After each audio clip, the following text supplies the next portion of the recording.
Hey, it's me. You're not, nothing is wrong with you. Nothing is wrong with the device. I am by myself.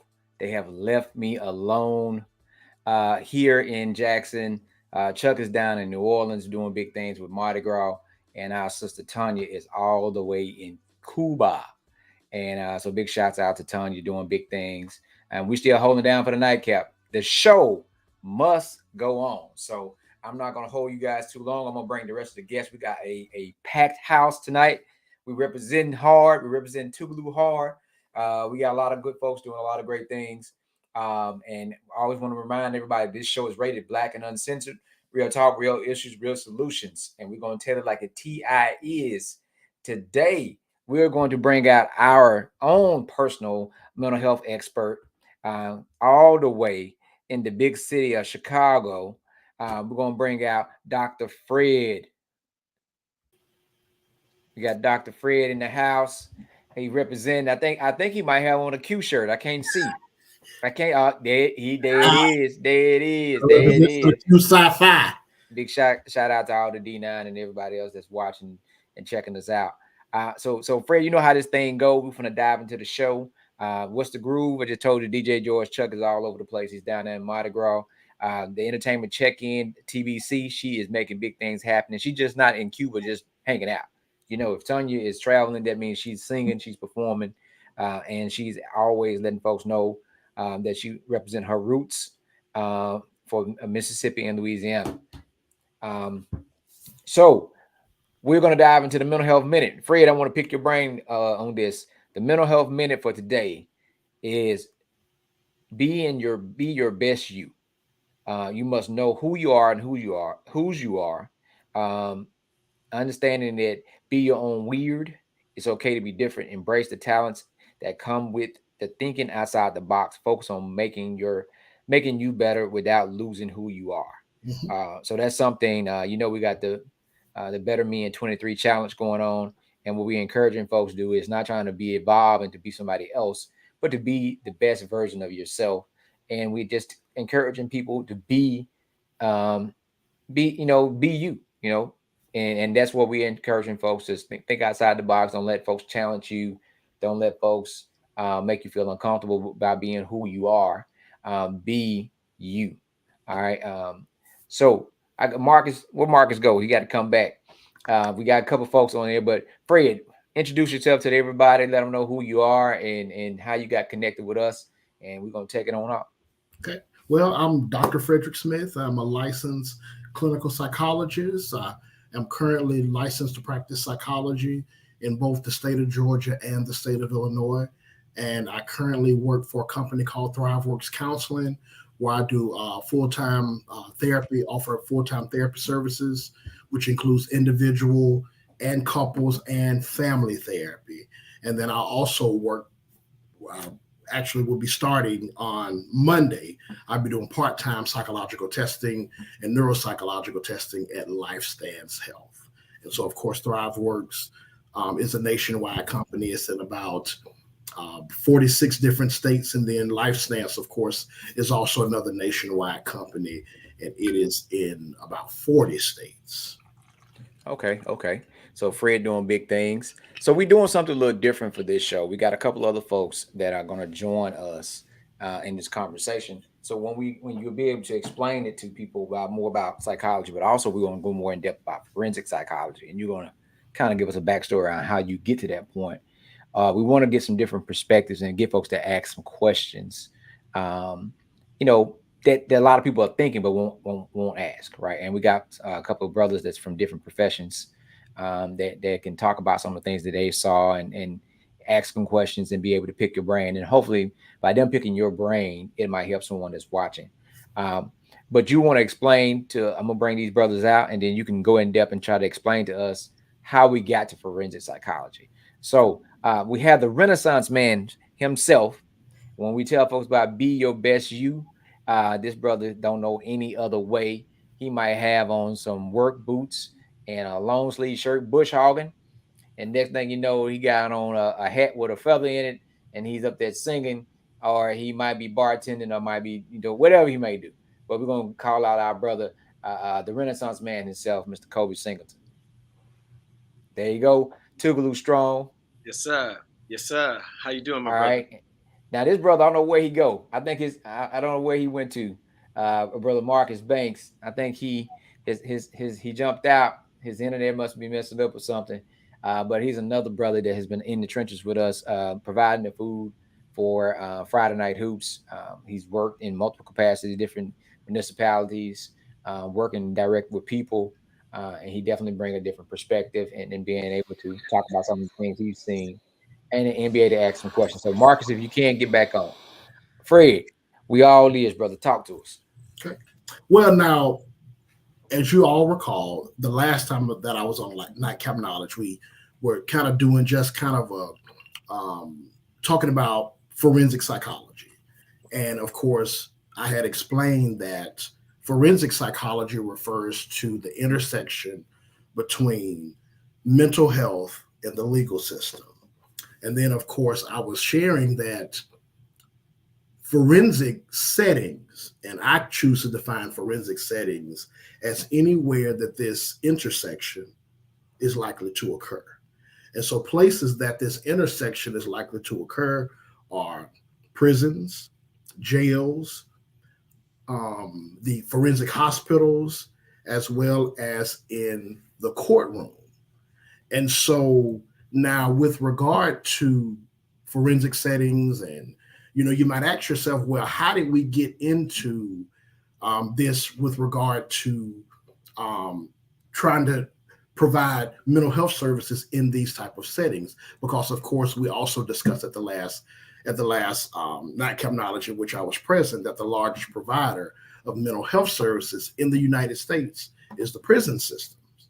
Okay, so now how did we get to this point?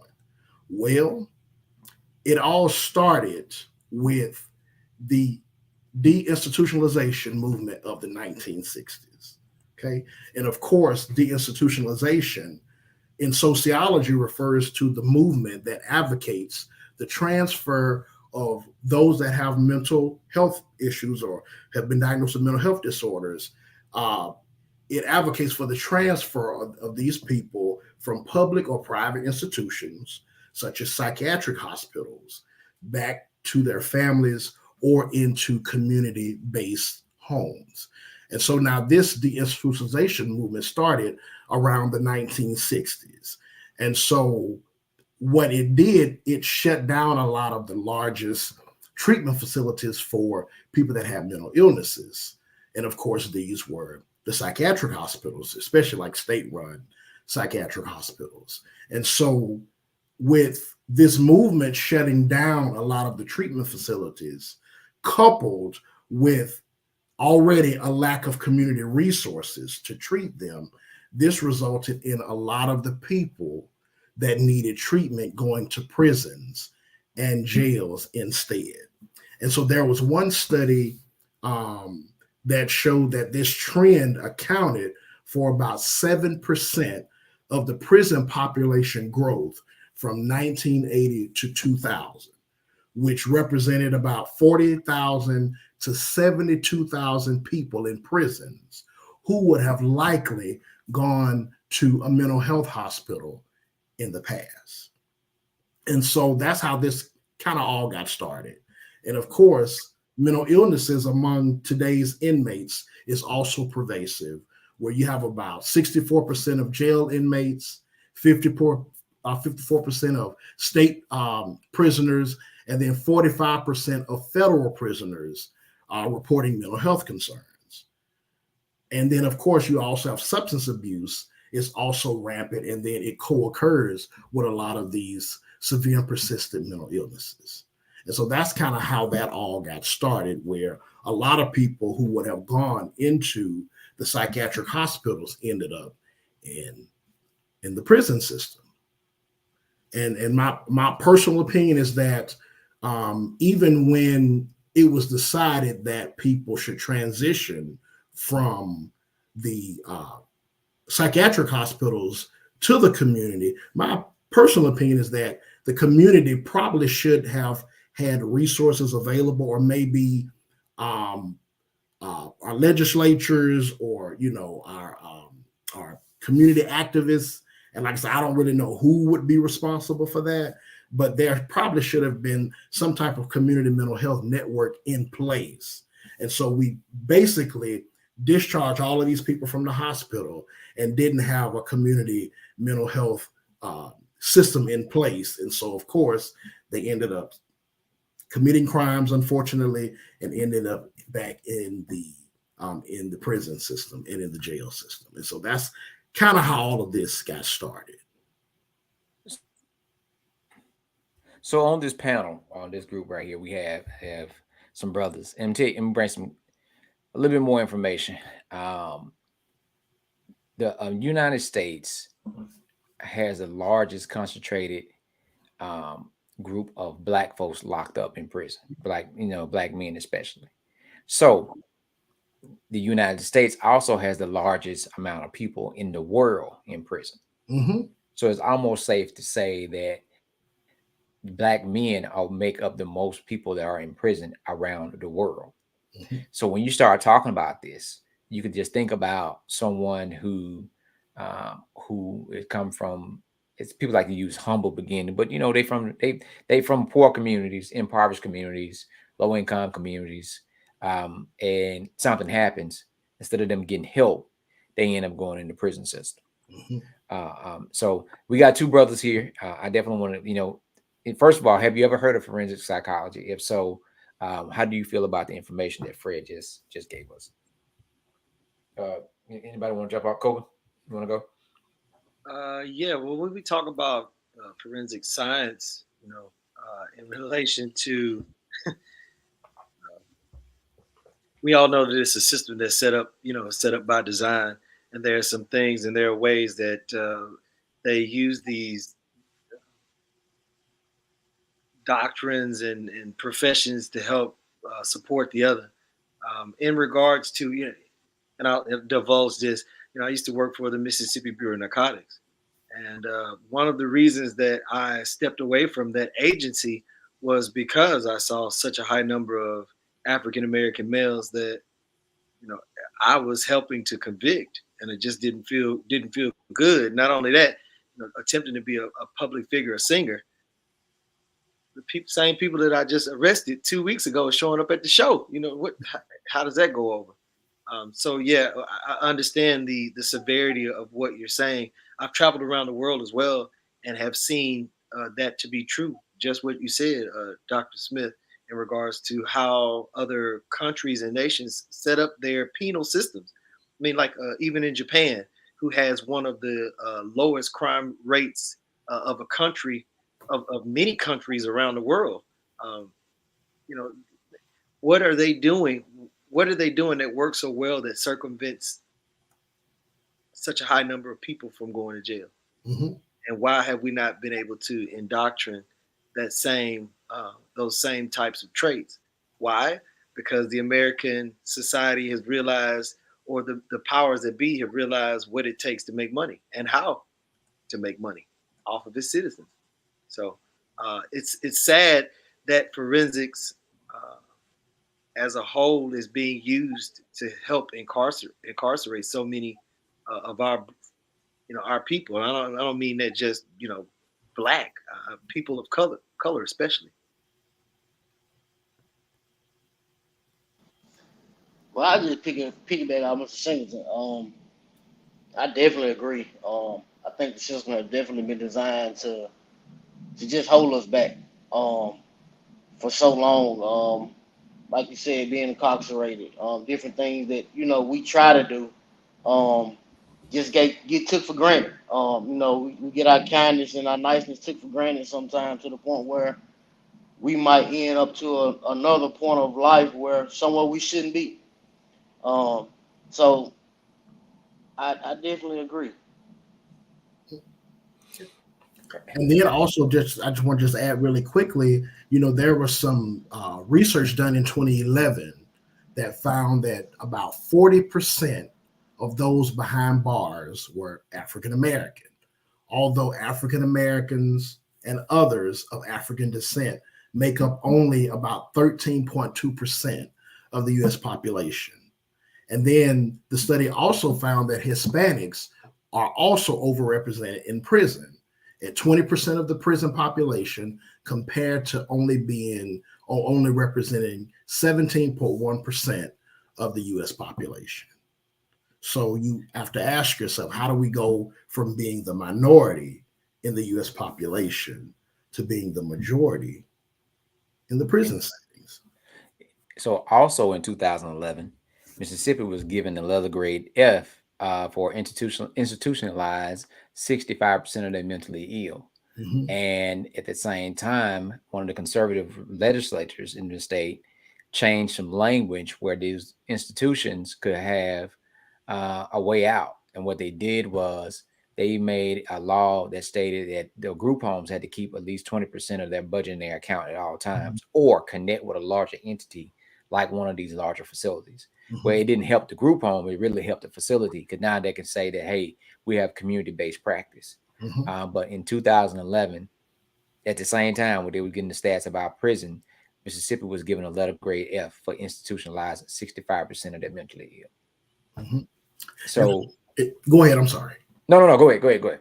I was going to say, but then you also have to think about the length of time that some of these people, and I'm not advocating for keeping people in the hospital, but what I wanted to just mention is that some of these people had been institutionalized in the psychiatric hospital for many years.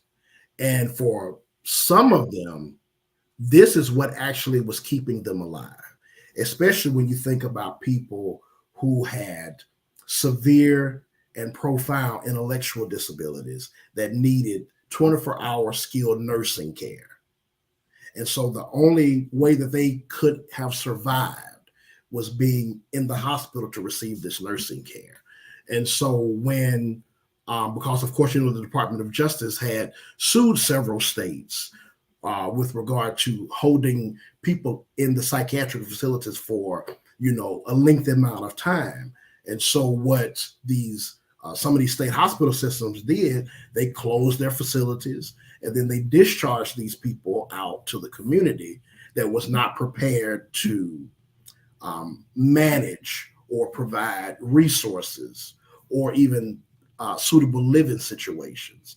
And unfortunately, some of these people that required that 24-hour skilled nursing care, they passed away because they had lived in these hospitals for so many years, and that was their sole source for survival. Because, like I said earlier, the community mental health network was pretty much non-existent, and all of their psychiatric care was provided by the psychiatric hospitals. Dr. Smith, one of the biggest things that I've seen as a licensed massage therapist that also has contributed to such a high number of unnecessary people being in places that they really don't need to be. Just recently, licensed massage therapists are considered to be now healthcare providers. Okay. And then we talk about the DSM-5s, Mm-hmm. which have to deal with your mental disorders, which can. There have not been a lot of studies on this, but there have been studies that show that actual massage therapy does help in contributing and limiting the type of side effects that comes with certain mental disorders. Mm-hmm. So that also, is part of the catch 22 to what has been happening, with people being, like you said, kept in places that they don't need to be kept, or given unnecessary medicines or medicated to the levels that they don't need to be medicated, when you could have just sent them out to a healthcare provider, i.e. now licensed massage therapist, to help potentially subside some of the side effects that come from those potential mental disorders. So bringing more context to that is like sensory. So supposed to, those that suffer from certain illnesses, especially like autism, Mm-hmm. it's about sensory, touch, feel, those things. A lot of folks that we're talking about suffer from different traumas. Mm-hmm. They've been isolated. I'm talking about, when I say isolated, you got folks that have been locked in closets as children, right? Absolutely. Locked away, and they grow up to be an adult. They look like you and I, but you don't know things that they have been through and how they've been affected. and wonder why they act the way they act or what's going on with them. There's and in our society, from what I've seen, those who do not quote unquote have a mental illness is a large to blame in how we react to those who do. Folks belittle, they make fun, Yeah. they provoke, they do a lot of different things to see someone act out, act up. Um, the thing about it is this person don't have a cutoff. They don't know how to shut it down. So once they Hmm. start rolling, it's over with. They're like, I can't believe they did it. I only did this, but you kicked it off. You Hmm. know, if you had left them, if you hadn't bothered a person that wasn't bothering you, we wouldn't have seen this situation pop off like that. So proactively educating folks about massage therapy, chiropractic therapy, yoga, meditation, all these different alternative ways for us dealing with stress and dealing with things that are bothering you on your mind. Um, Anything that helps prevent people from doing what we say is snapping. Right. That small little time frame of that mental break when they snap, and then by the time they get it all out and calm down, and it's looking like a tornado's been through, Hmm. and then you're looking like, well, damn, someone could have just been able to assist them prior to. Right. Marcus, you got any feedback? Have you witnessed anything like this? And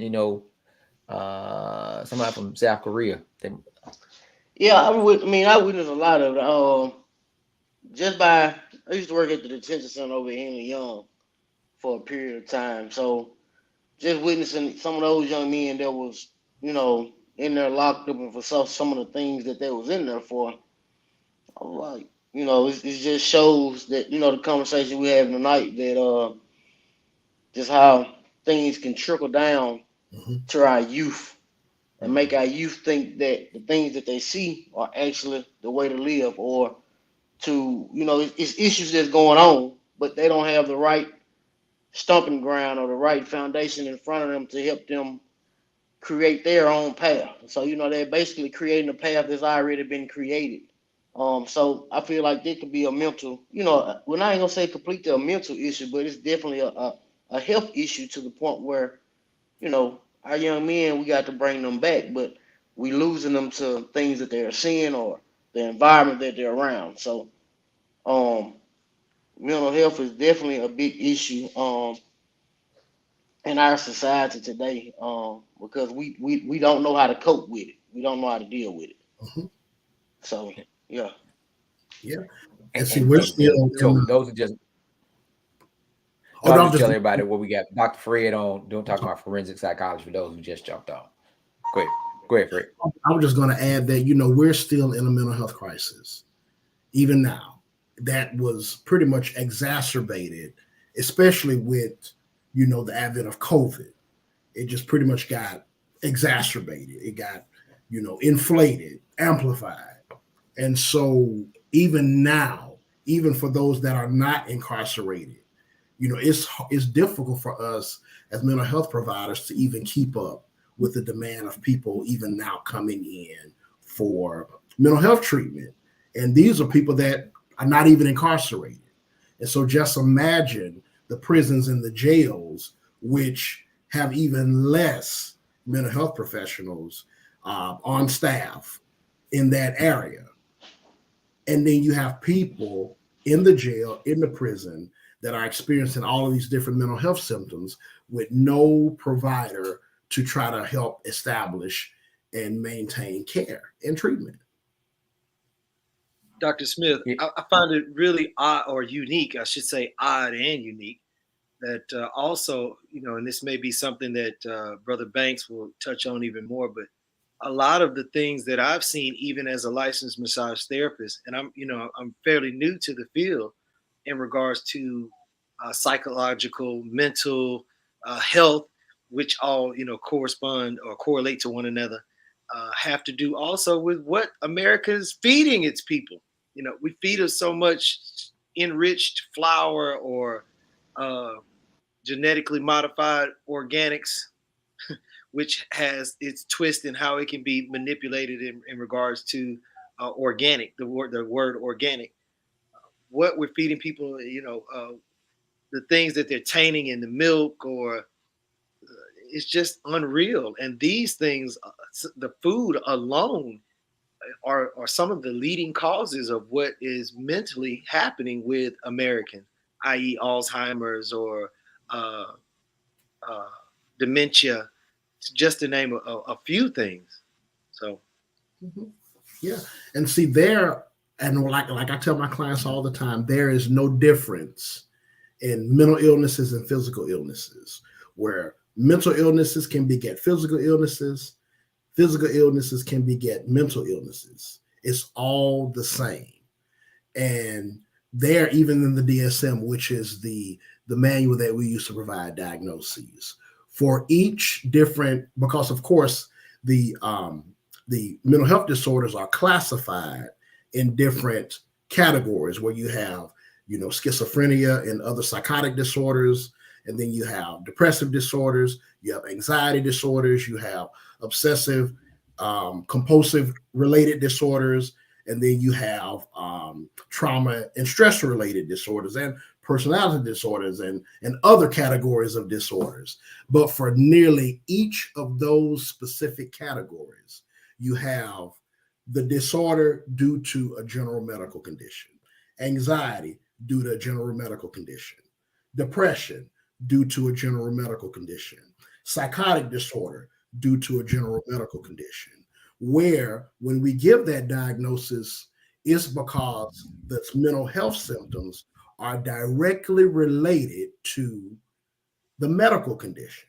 A few years ago, I was doing some psych testing and found out that this young man, I gave him his final diagnosis was bipolar and related disorder due to head trauma, because he fell and hit his head, had a concussion, and then he started having these depressive and manic symptoms, and it was because of the head trauma. So there is It's, no difference. Go ahead. I'm sorry.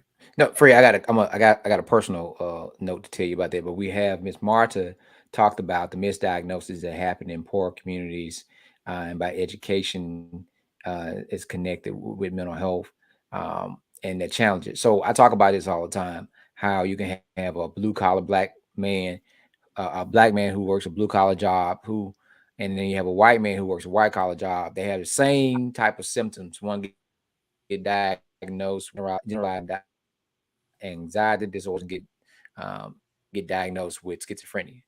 Mm-hmm. Also, I always talk about with our seniors, and I say my scope is I work with a lot of children and adolescents. I work with seniors.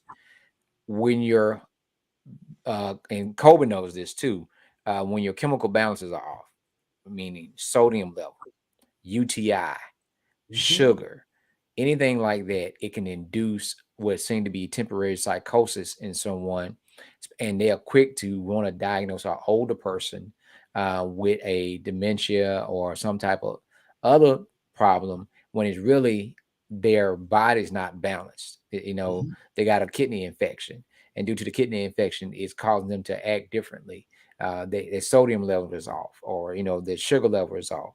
Mm-hmm. Um, and this could be happening for a while because they've been misdiagnosed. From the health standpoint, they don't have the right medication, so they are carrying on and acting the way. And when they get their medication stabilized and diet change or whatever the case, maybe you see a different person. But they are ready to give someone a long term diagnosis, um, with something that has a temporary fix. And what I was saying, personally, family member we talked about, who's diagnosed with dementia and Alzheimer's when he was a teenager, was hit in the back of the head with an axe. And growing up in small towns, they didn't want black folks to go to the doctor anyway. They want you to go to work. That's all they want you to do. So it never was done any, really researched, find out what's going on, and people want to tell you that there's no connection between someone being hit in the back of the head with an axe and then for them having dementia now at Mm-hmm. 70 plus years old. Um, and we talk about CTE is a real thing. So it's a lot of people that have had head traumas, and that head trauma, it may not be immediate, but over time it progresses, and you see the difference in their behavior and personality, but the two are not connected. So I'm one of those people that every time someone have an accident, especially when they get rear-ended, I always tell people to go to the doctor to get checked out. Mhm. Get Absolutely. your MRIs, get your CAT scans done. Oh, but Right. I'm fine. Yeah, but you bump your head against the thing and you ain't notice, or you have a Mhm. real hard impact and you never knew what happened, how it affected you. Another thing, Fred, do and that it goes back to tricky trend asking, do some developmental after being locked up for a long time? What do you think, Fred? And That what your is research show? definitely, I was just saying, that is definitely possible, especially when you think about the poor conditions in the prison system, poor conditions, and then the um, there is the large possible chance that you could be assaulted in prison, you could be raped in prison. All of these different atrocities can occur in the prison system. Okay. And then, of course, you're being, depending on whatever type of crime you were found guilty of, you could be put in segregation for lengthy periods of time. And so all of those things are negative, adverse, and traumatic experiences. Okay. And so, of course, when you experience negative, traumatic, and adverse um, situations, or we have these type of experiences, those can increase your risk for developing certain mental health conditions like adjustment disorders, anxiety disorders, trauma and stressor related disorders, PTSD, of course, even possibly developing psychotic disorders. And furthermore, we are, Hmm. as humans, we are social beings, and we have to be able to socialize in order to thrive and function. And so when that's taken away from us, it affects our psyche. Yeah. From working in a psych facility for almost 10 years, I've seen clients that come there for something totally different. And depending on what's going on in the unit, they sort of adapt to it. So you there for placement because you don't have anywhere to go. Mm-hmm. But you got ex gang members on the unit and they fighting all the time. Mm-hmm. So you see that person's behavior change socially to want to fit in with this new group of folks, even though you were there for something totally different.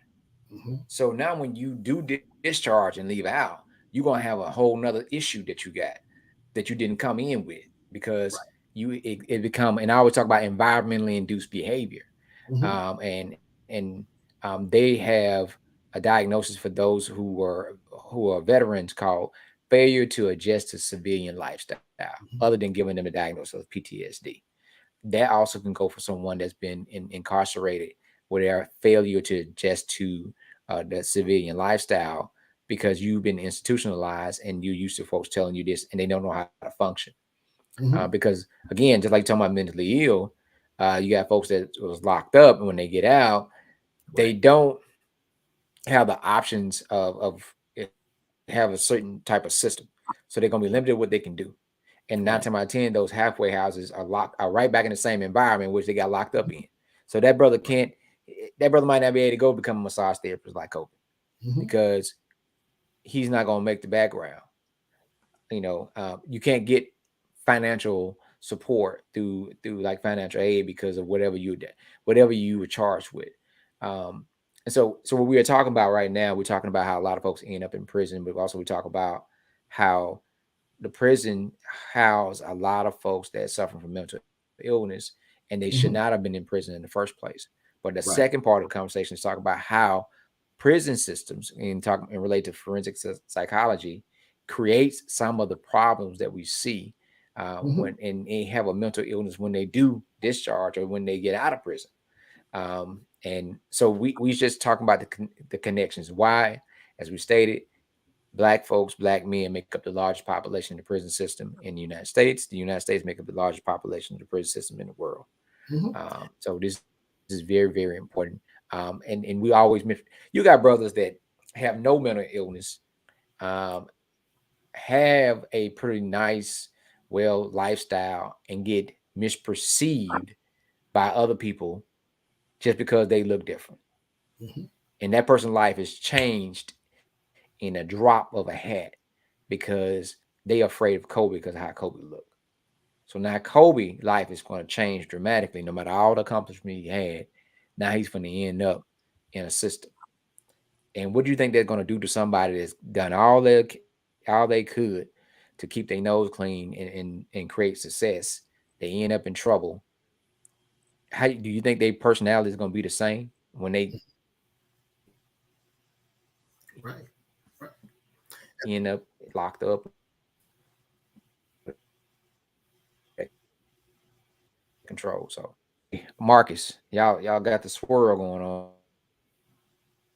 So I just got a question Circle of for death. Dr. Smith. I just Can got a you question for Dr. Smith. Can you hear me? go ahead? Go ahead, I just Marcus. had a question for Dr. Smith. Dr. Smith, I'm just sitting here thinking like, so what are some things as black men, as the black community, that we can introduce to the kids or introduce to people around us to help them. We know everybody's gonna have that phase of life, but Mhm. what can we do to kind of help them so it won't be so bad in our community, so it won't, so we can kind of go back to how it used to be. Not so bad as how it used to be, but we all can come together in a sense because it's been going on for so long. So what are some things that can take place with us that we can do to change some things? Yeah. Well, one thing that we can do, and of course, that I'm speaking, directly to us as African Americans, and not to disregard other ethnicities, but for us as African Americans, we can continue to um, help reduce the stigma behind mental illnesses and increase awareness. Because, of course, mental illnesses are extremely stigmatized in our culture. We don't really believe in going and seeking mental health treatment. We don't do that. We go to church and we get us some Jesus and we do all of these other things that I know you guys have heard because I heard that at a Mm-hmm, very young age, very mm-hmm, young age, that is just not something that we as African Americans do. We don't seek mental health treatment. And so a lot of us are reluctant. I have had African American clients tell me that I struggled for years with going to see a therapist, struggled with it. I wanted to do it, but then my family members told me not to do it. That's a waste of time. You're not crazy. You don't need to do that. And so when people make those type of statements, that makes us further reluctant to seek out mental health treatment. Because, see, as I said in some previous podcasts, mental health disorders will always be with us in the same manner that physical health disorders will always be with us. They're not going to go away. They're not going to go away. And so, what we have to do, not just African Americans, but all cultures, we have to embrace it and we have to be ready to provide treatment because it's not going anywhere. You can't just dismiss something that will not go away, especially in the state that we are in with regard to all the things that are going on in the world. There are about 6.2 million people in the United States that currently meet the criteria for generalized anxiety disorder. And considering all the things that are going on, it makes sense that people would be very anxious. You have COVID, which is still going on. You have inflation. You have homelessness, people having all these financial difficulties. Then you have all of this other traumatic situation that people experience, the war going on in Ukraine, crime, all of these negative, adverse, and traumatic events. So it's not like these different disorders are going to go anywhere. They've always been here. They always will be here. In the same manner that cancer's always been here. Diabetes has always been here. Hypertension has always been here. Am I right or am I wrong? Right. And so we have to develop ways to provide care and treatment, and those that have been diagnosed or think that they might have these disorders be willing to receive some type of care. And we have to make it that people feel safe seeking this type of care, not putting somebody down or making fun of somebody because they may have a psychiatric illness. Because guess what? Just in the same manner that Joe could have bipolar disorder, so could I, or so could the next person. Mental illnesses have no respect of person. And just because I may have gotten past the age where bipolar disorder and schizophrenia typically set in, because it typically sets in late teens, early 20s. But just because I may have gotten past that age doesn't mean that I'm exempt from developing dementia later in life. So we have to be a little bit more compassionate when it comes to people that have mental health disorders, because it could be me, it could be you, it could be my mother, it could be my father, my aunt, my uncle, my sister, my brother, my kids, my spouse. It could be any one of those. And so we have to say that it is okay to receive mental health treatment. And with the amount of people, the elderly population, they are living longer. They're living longer. And so that's going to put a lot of people in the elderly population at risk for developing dementia. And so we have to be able to rise to the occasion and deal with that as it comes. Dr. Smith, one other question. Yeah, I was just touching on I guess, do you feel like a lot of this has to do with a systemic lack of knowledge in our culture of not knowing that or not associating that things like alcoholism are things that also can potentially lead to mental disorders that potentially, like, it's a trickle down system. Absolutely. Because, see, remember earlier I was just talking about those different categories of mental health disorders and how for each category there is a diagnosis of the disorder due to a general medical condition. In those same categories, you have substance induced in whatever the category is. Okay, substance induced bipolar and related disorder, substance induced depressive disorder, substance induced anxiety disorder. Okay, so using substances can definitely increase our risk for developing mental health disorders. Okay, and think about hallucinogens. What do they cause us to experience if we go out and ingest a hallucinogen? Yeah. Hallucinations, which is one of the symptoms of schizophrenia.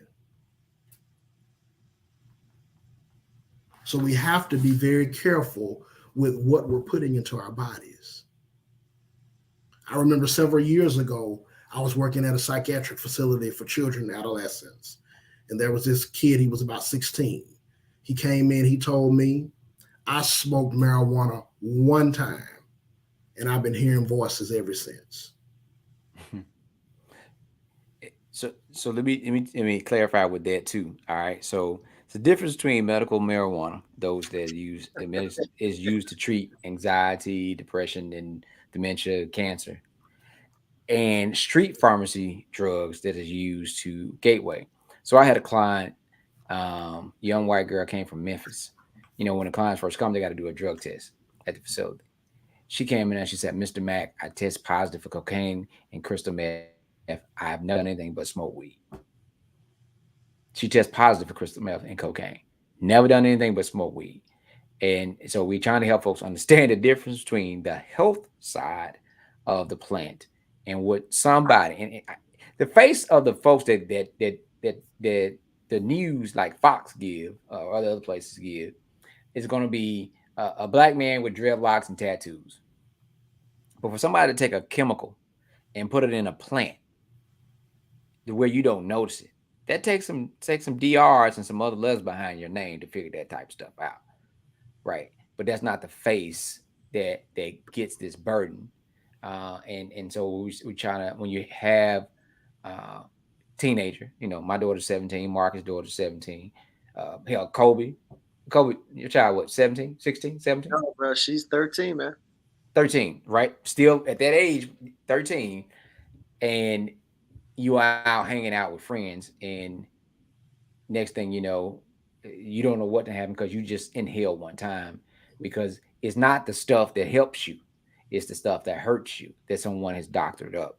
Uh, and we know everybody know from, and you got to have a mix of intellectual conversation with real life street conversation. That there's people out there that take, and for those who don't know the terms, I break it down. They take embalming fluid, the same stuff that you put into dead bodies, and they soak their cigarettes or marijuana cigarettes or blunts in, and they smoke it. The thing is, they know they're smoking it. The thing is, you don't know you smoking it. Mhm. And Marcus, and next thing you know, you look in windows and trying to figure out what happened to you. If you are able to bring your mind back to a sane position where you know that something went wrong, some people don't come back. They don't, you know. And you see it in small towns and areas where someone that has a mental illness or intellectual disability who need to be somewhere being taken care of are walking the streets, and they are hanging out with the folks that's out there in the streets doing what they're doing, and they want Mhm. to see, you know what, I want to see how they gonna react, and they giving them this type of stuff Right. just to see how they respond. Mhm. Um, And see, just to add, when you let's take just a few moments to talk about the human brain. Okay. okay, So the human brain is the most complex organ in the body. Okay. And it is the center of all human activity. You need it to drive a car, you need it to enjoy a meal, you need it to breathe, you need it to create an artistic masterpiece, you need it to enjoy everyday activities, you need it to do what we're doing right now. Okay. And so it is responsible for not just your breathing or your heartbeat or your digestive system. It's also responsible for your thoughts, your emotions, your behaviors, how you react, how you respond, how you perceive information. And so when you think about different types of substances, drugs, not just drugs, but even alcohol as well.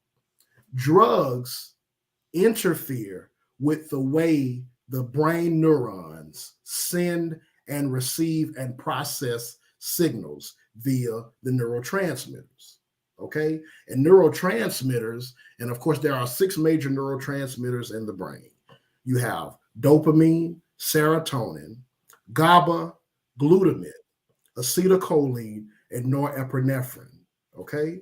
And so the neurons,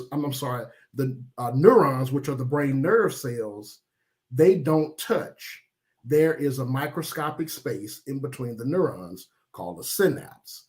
And so there has to be a way to get that electrical brain activity from this neuron to this one across that synapse. And that's what the neurotransmitters do. They transmit that electrical activity across that synapse to the other neurons.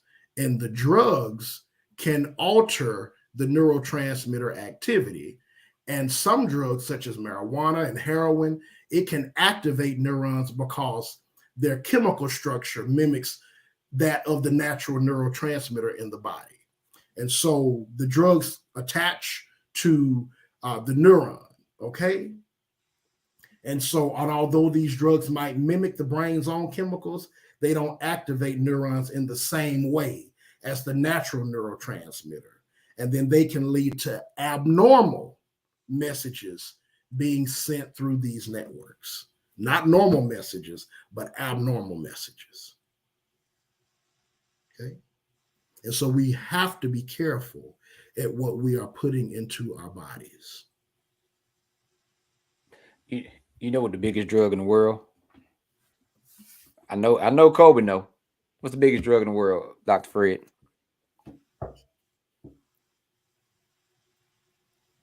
You want to guess? I would take a guess. I would guess maybe either marijuana or caffeine. Sugar. Sugar. Sugar alters more brain chemistry than anything else. And Mhm. we are introduced to sugar at a younger age. Sugar is Yeah. harder to kick than any type of other stimulant for us, drug or alcohol. It is natural for us to eat sugar. Mhm. It's natural. And one of the major reasons we suffer from so many health problems is because we have a diet that has a lot of white sugar, high fructose corn syrup, sugar. And it's hard for folks to kick that. And I tell everybody, if you ever go to your church in a small town, you see that deacon a pocket full of Jolly Ranchers. He used to drink. Now he's changed life, but he understand when he was drinking, he didn't have diabetes. Now he got diabetes because he's eating these candy, and he don't know why. So he's filling that void of not drinking by eating candy, but the candy is doing him more harm than the alcohol was. He had the bigger ass with the alcohol, but he didn't have diabetes. So and so we were trying to tell folks that the thing that people look over the most that causes the biggest problem Mhm. is our diet, and it's a poor diet, and it has a lot of sodium and sugar, and Mhm. it's something we ingest all the time. Because guess what? Majority of the folks would say, well, when you get older, you're just gonna have high blood pressure and diabetes. It's just part of life and living. So we're quick to accept that over anything else. Now, understanding that high diabetes and sodium, high blood pressure relates to different type of, again, temporary psychosis and how it alters the brain chemistry when that's off. And so those things are not connected. So when I used to do assessment, I used to have those clients 70 plus years old come in. I asked them, I said, would you eat 9 teaspoons of sugar for me? No, why would I do that? I said, well, you just told me you drank 3 Cokes a day. Mhm. They, and they looked at me. I said, it's 9.5 teaspoons of sugar in each 12-ounce Coke. And they looked at me with that look. I didn't know that. I said, because they didn't want you to know it. They told you it was 13 grams of sugar. They didn't teach you how to convert grams to teaspoons. So, but in community organizing, we learned that you speak to everybody on a third grade level. So when you break things down to people, that's educating. Majority of things in our society don't break things down intentionally because they don't want you to be educated on what's going on. They just want to tell you to do it Mhm. because they can really explain it to you if they wanted to, but they don't. So those some preventative measures. So and by choice, we real quick. So you got one chef on here.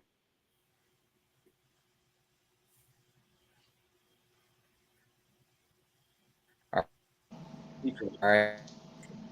Did we lose him? No, he No, froze. I'm still here. Mac Fro. Yeah, Mac froze. The Yeah. diet.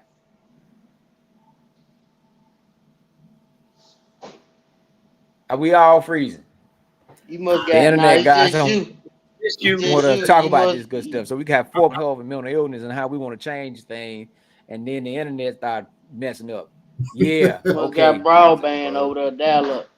Um, hey man, I'm telling you, they hate on us. They don't want to talk this good shit. So talk real quickly, Fred, about your knowledge about how the food helps with certain things, and then also highlight about massage therapy. What you know about massage therapy when it comes to working with those who might be suffering from things like anxiety, stress, or any other type of diagnosis. And then we're gonna close out. You're asking me or the chef and the massage therapist?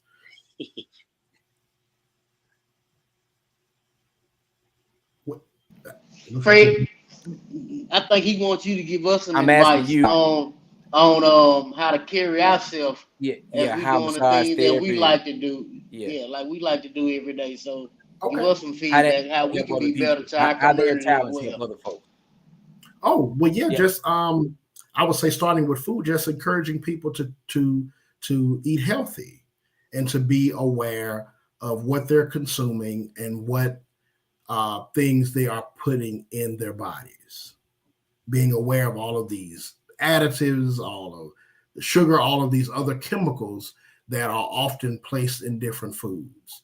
Because see that, like we were talking earlier about different drugs, and about other things that we put in our body that can affect our brain and our neurotransmitter activity and the neuronal activity. We have to be aware of these things that we are putting in our bodies, and that can include different types of food that we eat. Okay. So definitely being aware of that, and that if we continue to ingest certain foods, that can increase our risk for developing different medical conditions that can lead to different mental health conditions. Because remember, I was just talking earlier about how physical illnesses can beget mental illnesses and vice versa. Okay. So we have to be aware of things that we put in our body that could increase our risk for developing certain physical illnesses, thereby leading to increased risk for various mental illnesses. Okay. So that's one thing. And then with regard to massage therapy, I treat a lot of clients with anxiety. And one behavioral treatment for anxiety is relaxation. Okay. And of course, there are different techniques that can come along with relaxation. Of course, we have progressive muscle relaxation, we have abdominal breathing, we have imagery techniques, and these techniques have been found to be very effective. They're evidence based approaches that can help decrease a person's anxiety. And so, progressive muscle relaxation, where we require the person to tense different muscle groups in order to help tense and release different muscle groups in the body in order for them to experience a decrease in anxiety. And then massage therapy, that's directly related. Because, see, number one of the symptoms of generalized anxiety disorder is muscle tension. Okay. What do massage therapists do with regard to muscle tension? Muscle manipulation. Right. So if those muscles can be manipulated, that can lead to a decrease in the anxiety. So that's a direct relation right there.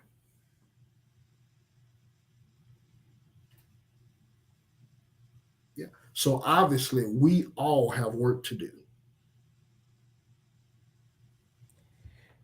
Man, listen, I definitely appreciate you guys for coming on. We want to shed this light of intentionally having this conversation.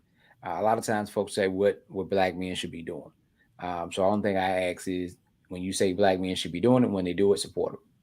All right, create a space, create a room for them to be able to do it, for us to be able to carry these conversations out, because it's not an easy task, and being able to work out things. And I seen the sister was talking about, for us to talk down when we see our folks doing something, and to encourage them not to participate.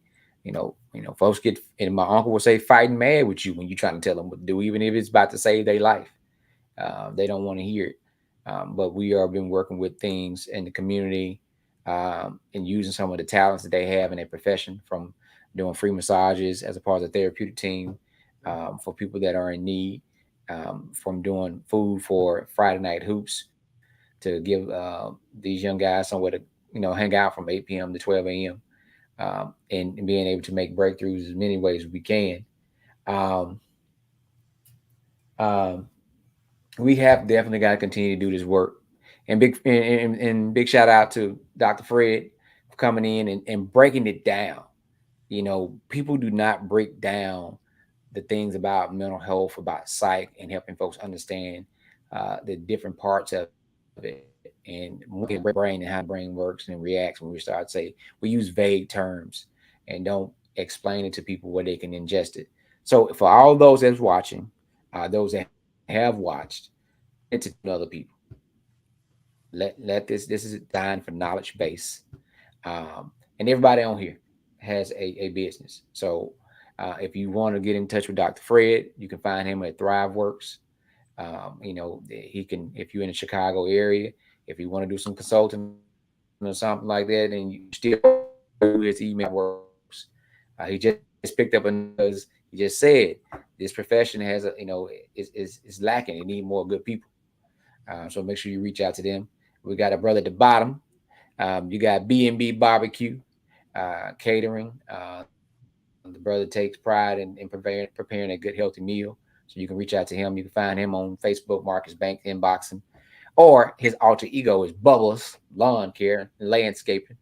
Again, scenery. When you can go outside and sit on your porch and you look and you see something nice and you feel good about it, it helps you relax. It helps you feel good. Brother Kobe, if you name it, Kobe does it. Reach out to him. Um, if we know that music is the universal language. So this brother, he performs his own, he creates his own. He is living, breathing, being your best me. So you reach out to brother Kobe, also licensed massage therapist, um, and not afraid to slang some drinks and jump on that tractor. So the brother's all about making money and taking care of his needs and other folks' needs. So we are here. Big shout out to DJ George Chuck. If you're looking for him, you need somebody to do everything in entertainment, holla DJ George Chuck. He's out there. DJ George Chuck on all social media platforms. And TBC, Tonya Boyd Cannon, always ready to perform, always ready to teach. Her music is art, and she helps children heal every day by using the art of music and as a form of art therapy. So she's been dedicated to the process. So follow her, Tonya Boyd Cannon. Oh, there she go. She just jumped in there. When you speak about it, she y'all. So we're gonna we not.